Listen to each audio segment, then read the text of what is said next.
The community group ACORN under scrutiny for potential voter fraud issues, and Barack Obama's long-term relationship with the radical group also coming more to light. But is the mainstream media keeping both under wraps? And we don't hear anything about that. So Seton Motley joins us right now. He's the Director of Communications for the Media Research Center. He's joining us from D.C. Good morning to you, Seton. Good morning, ladies and gentlemen. All right, thank you very much. Briefly, we've been talking about ACORN has got a long and storied past involving voter fraud across the country, widespread. Well, I shouldn't say widespread. It's not like everybody there is doing it, but there is a lot of information that's involved. What is Barack Obama's connection to ACORN? Barack Obama has 3 stages of connection with him, and this is probably why the media doesn't want to talk about it. He was a lawyer for the organization. He then served his years as a trainer of activists for the organization, and when he was named chairman of the board by terrorist William Ayers to the Chicago Annenberg Challenge, they funneled money to, amongst many other places, ACORN. So there's 3 stages of relationship with them. And ACORN is kind of a complicated organization to figure out because there are many facets to it. But one of the things about ACORN I know that you have a problem with relates to voter fraud. Explain that. Well, they've been convicted in the past in 6 different states for voter registration fraud. Some of my favorites are, the greatest hits are, in 2006 they registered 1,800 people to vote in Washington, 6 were legitimate.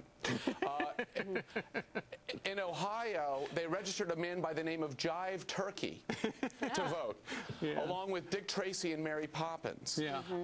So they're under investigation in 14 states for voter fraud and misuse of funds right now. Okay, Seton, so let me ask you this. Given that, is it your assessment that ACORN is working actively right now for Barack Obama? Well, ACORN itself, there's various facets, like you said. ACORN is nonpartisan. However, they work in inner cities to register people to vote. They have a political action committee that has endorsed Barack Obama. So certainly their political action wing is for Barack Obama. Well, one of the disturbing things, though, Seton, is that some of these states are going to come down to literally maybe a couple thousand votes. Is that what people are concerned about?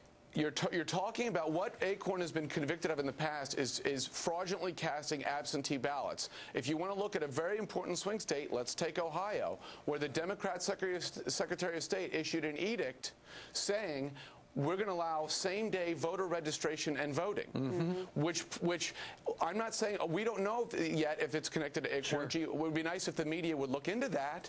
But what we do know is that certainly plays into their hand of fraudulent absentee ballots being cast. There's stories going around now of homeless people registering to vote. Yeah, we've been talking about it. In fact, we're going to show some of that coming up in our next hour.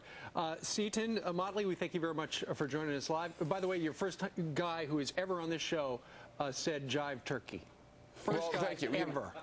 Thank you. Well, you know, it's turkey, jive on the registration card. All right.